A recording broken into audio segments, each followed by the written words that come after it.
Oh, our new chair. Yeah.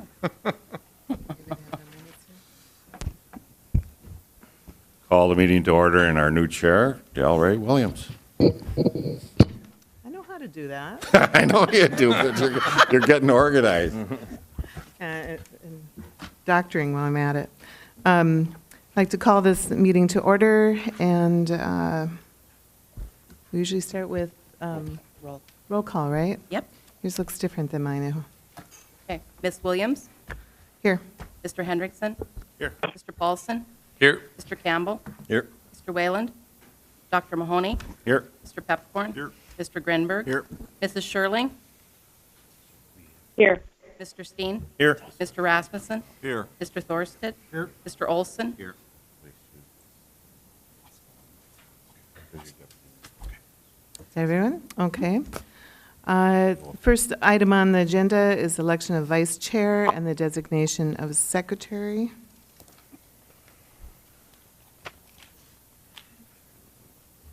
Rick. I'd like to place in a nomination Commissioner Mary Sherling from Cass County for Vice Chair. Next time I'd like to see this before our meeting. A second. I'm sorry. Can you Mary say that Curling again? and then. And as vice chair? Yes. Okay. Is there any other nominations for that? I assume we need to ask for 3 times. Is that your committee's recommendation? Yes, it is. Okay. And there's a second by Mahoney. Mahoney. Any other nominations anybody like to bring forward? Any other nominations? Are we ready to vote? I assume that's a roll call vote? You'd like me to? Yeah. Yes. Mr. Hendrickson? Yes. Mr. Paulson? Yes. Mr. Campbell? Yes. Dr. Mahoney? Aye. Mr. Pepcorn? Aye. Mr. Grinberg? Aye. Mrs. Sherling? Yes. Mr. Steen? Yes. Mr. Rasmussen? Yes. Mr. Thorsted? Yes. Mr. Olson? Yeah. And then secondly, a designation of secretary. Was there a recommendation for that? Or just designating? John can answer that. Good afternoon, Chair, members of the committee. You'd be designating Heather as the secretary for this year. You just need a motion and a second and vote on it. I would so move. Second. Motion by Kevin, seconded by Chuck. I just got out yesterday, sorry. To designate our to continue. Any other individuals? Any other motions for that? Let's just do that by voice vote, if that's okay. All those in favor signify by saying aye. Aye. Aye. Those opposed, same sign. And our secretary is designated. And thank you. Welcome. Next is approval of minutes from the previous meeting of December 21st. I assume everyone has had an opportunity to take a look at that. Is there any changes anybody would like to make? Move to approval. Tony Grinberg made the motion. I didn't hear it. Second. Second by Mahoney. Feels like grumbling over here is what it does. Like, We're on the dark side.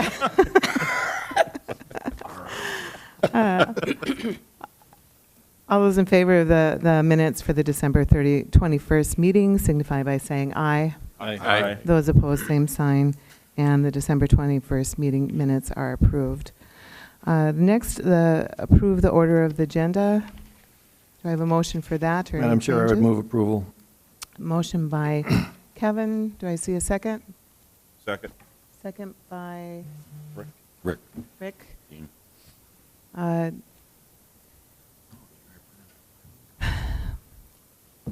So all those in favor of this order of agenda signify by saying aye. Aye. Those opposed, same sign, and the agenda is approved. First item is management, which is just an information item. And who's doing that report?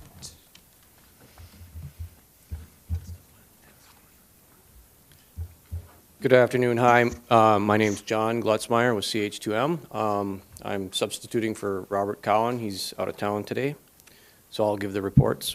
Thank you, John.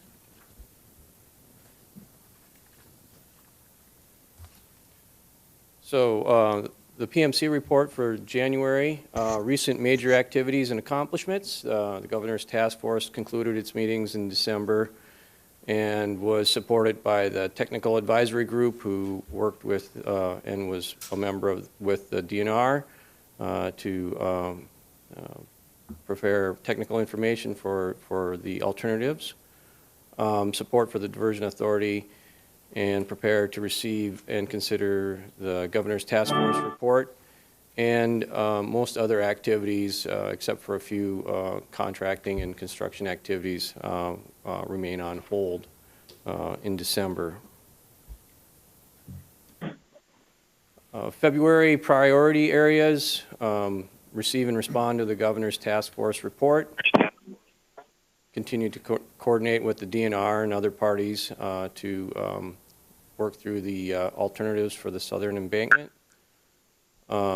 coordinate outreach efforts related to the project changes resulting from the task force, kicking off the flowage easement valuation study, continue supporting and development of the federal WIFIA legislation, prepare and provide preliminary financial model and planning updates with the associated project changes that are anticipated, and preparation for reporting to the State Water Commission in early 2018. So I have two reports here on the program status and the cash flow budget for 2017. We'll do the program status budget first. The overall program budget is essentially unchanged from the previous month. The program budget in 2015 dollars is $2.205 billion. Cost to date as of the end of December 2017, $415,615,978, and that leaves a remaining program budget of $1.789 billion. So essentially unchanged except for bills paid in December. The 2017 cash flow budget, again, essentially unchanged from the last month. The original budget of $241.3 million. The paid to date through, I believe, through the end of December is $83,439,727, and the remaining unspent fiscal 17 budget is $157,871,504. Any comments or questions? Any questions for John? Okay. All right. And then I'll just give a quick construction update for work that's either ongoing or about to start. In-town levies, there's the 4th Street Pump Station, which is essentially done. The contractor and the Diversion Authority are working through final information requests and closeout. Other in-town levy projects, the 42A2 2nd Street Pump Station, the contractor is still addressing an electrical performance issue with that pump station. I believe there was some testing done this month and some programming changes, so hopefully those changes can be verified with some future testing and we can close that project out. The 42F1 North flood wall project is also going through contract closeout, and the F1S flood wall, there's a little bit of work remaining to install the backup generator that serves both the pump station and the City Hall project. So hopefully that finishes up here this month. The work package 42F2, Second Street South Levee project was substantially complete, but we're still need to verify the vegetation coverage this spring, so that's very close. And then landscaping and planting, a majority of the work for that project was completed this fall. There is some work remaining this spring before that one's finished.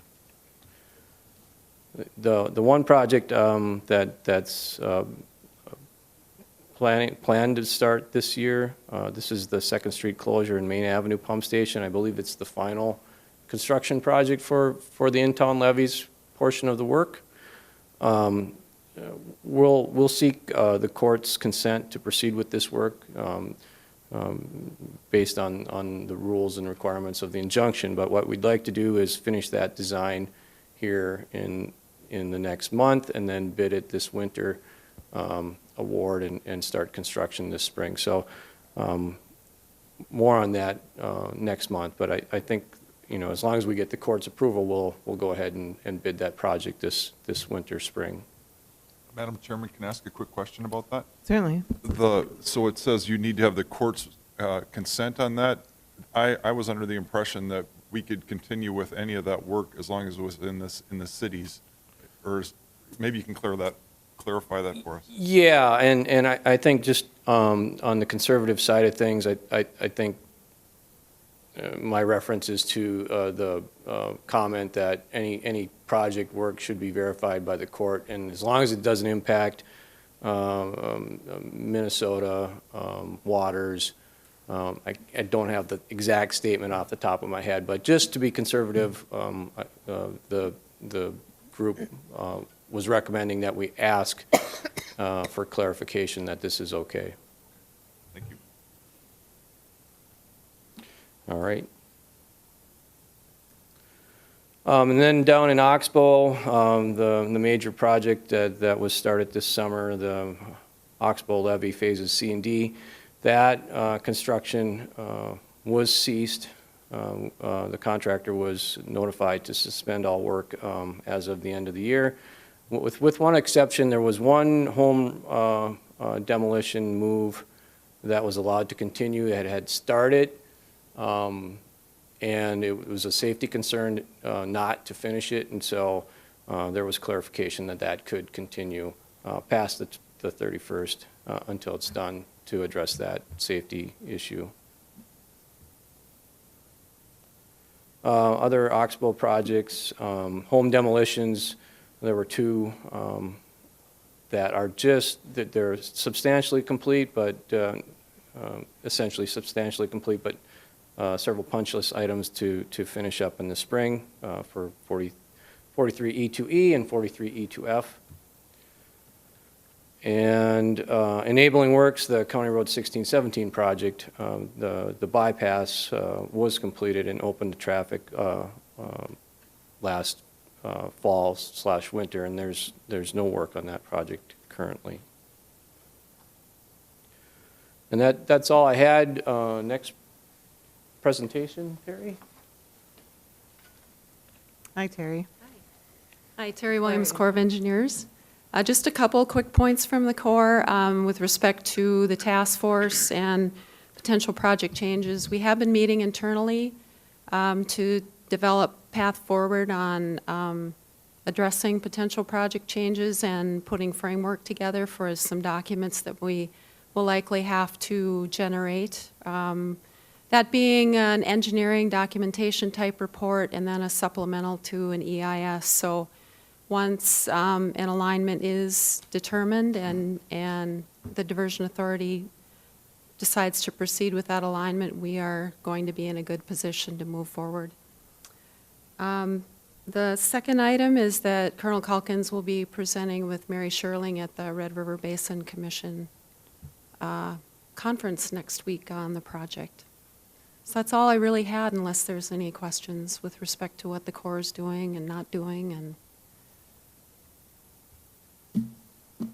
Okay. all right, thank you. Thank you, Terry. Next, we'll move on to administrative legal section, and basically it's item 6A, which is our meeting schedule for 2018. Is there any comments that we need to make about this? I know we've seen it since. Can I get a motion and a second for this?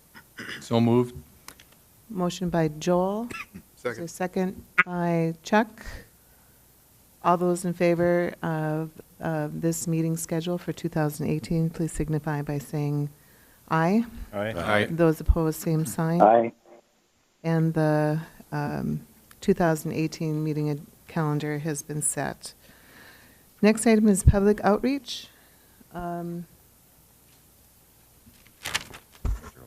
Mayor? Thank you. Well, as you know, with the injunction and the governor's task force, outreach has really come to just about a halt. We certainly did not want to influence either way the decision that was being made by the task force and by the working group. So we just made a concerted effort not to really continue with outreach efforts.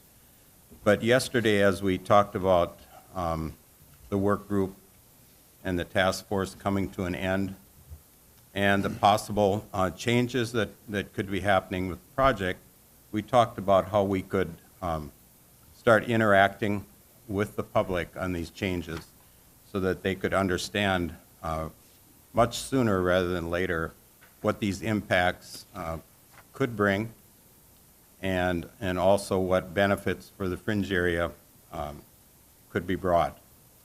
So in a couple weeks, we're going to get together as a group, as a kind of a working group, and after the task force's the task force recommendations are digested, so we can kind of understand what's going on, we will work on an outreach plan to bring that information out. And so we'll get ready to ramp that up quickly whenever, and I think the message from our group was as soon as we can, let's make contact. So Okay. that's all I have. Thank you very much. I appreciate that you're cognizant of making sure information gets out as soon as we can, as soon as we know anything, frankly. And then Business Leaders Task Force. Thank you, Madam Chair. We have not done anything specifically lately. I think you know that it's still, diversions is still a very high priority for the chamber. And I think everybody should know that the two mayors are on schedule for next month's Eggs and Issues to provide an update for the diversion. But that's all I've got to report. Okay. Thank you. Then Land Management. Land management did not meet this month. I believe there's, much as public outreach has mentioned, there's a lot of folks calling and wondering what the final alignment is going to be and how it's going to affect particular landowners. I don't know if Eric or Joe are there and have anything else to add.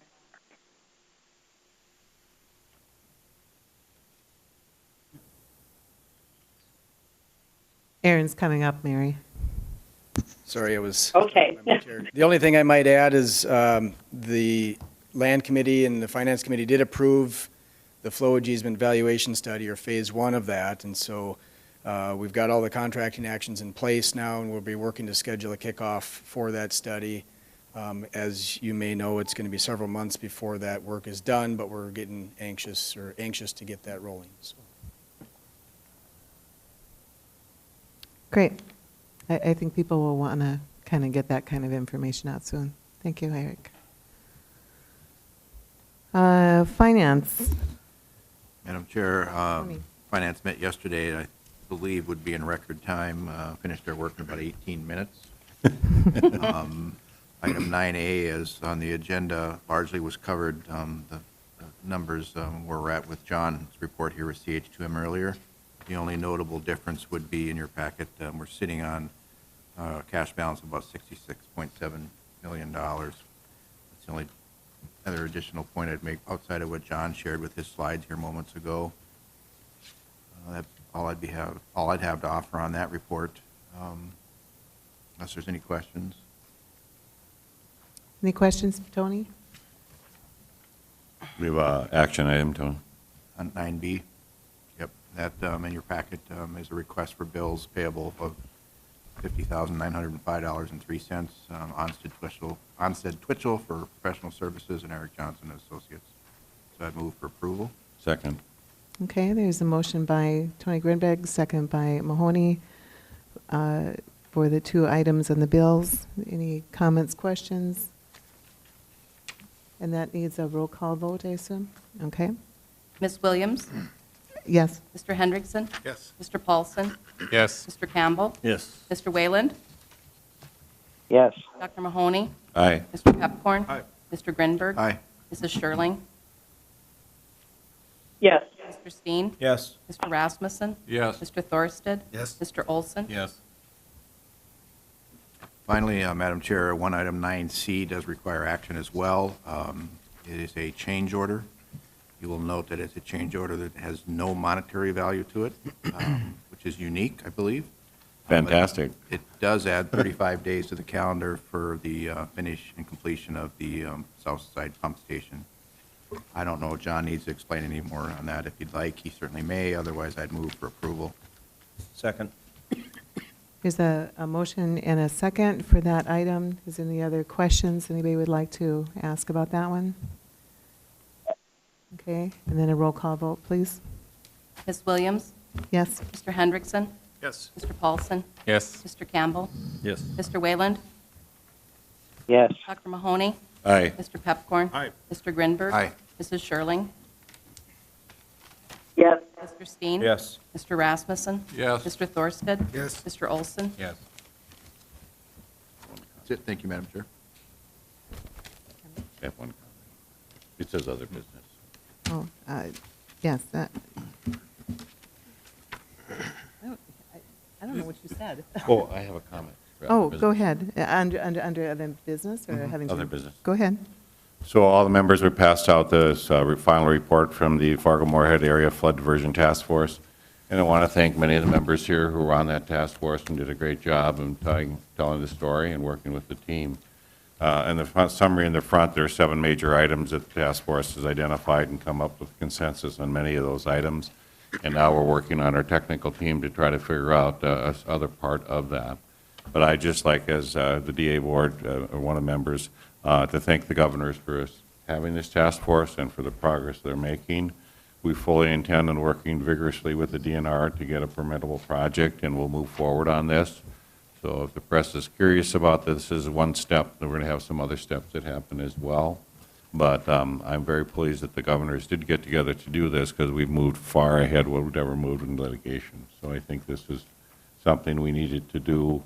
In the summations, you can read a variety of different issues and opinions in the summations of the different members of the board. And it's enlightening about what some people come up with and whatever. It's hard to get consensus. There is great debate on this project. But I was in my office yesterday, and a gentleman came in that was not going to be flooded before, and now it's going to be flooded with different alignments he's saying. And he's a very strong supporter for us to move forward because you're affecting people's lives, and I think that's what we all know is we need to get some type of alignment so people know how they're affected up or down and what's going to happen. And Rick, I know in the county it has major impacts, and I'm sure you've heard from a lot of people. In the city, it makes some impacts as well. So we have heard as commissioners people's concerns. But, just want to congratulate you on good work for moving the football forward, and maybe to be a 60-yard touchdown someday. It was an interesting task force. For those of us that were fortunate enough to be on it, obviously we have a lot of work yet to do, and we're now configuring how to go forward from that. And so people have some idea what to expect and what to know if it affects them or not. I notice our next meeting is February 22nd. And then, is there anything else before we go into executive session?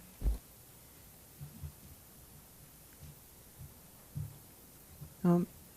And then, Dave, you seem to like doing these motions. I love doing the Yeah, motions. go ahead. I'll make the suggested motion. I move that the Metro Flood Diversion Authority meet in executive session pursuant to NDCC 44-04-19.1 subsections 2 and 9 to consult with its attorneys regarding the ongoing litigation in the matters of Richland Wilkin JPA and the Minnesota DNR versus the United States Army Corps of Engineers and the Fargo-Moorhead Diversion Authority as intervener. Civil file number 013-CV-02262-JRT-LIB, and the contested case hearing before the Minnesota Office of Administrative Hearings regarding the Minnesota DNR permit for the Metro Flood Diversion Authority. Second. And a second by Tony. All those in favor signify by saying aye. Aye. Those opposed, same sign. Aye. And we are adjourned into executive session. Make sure they don't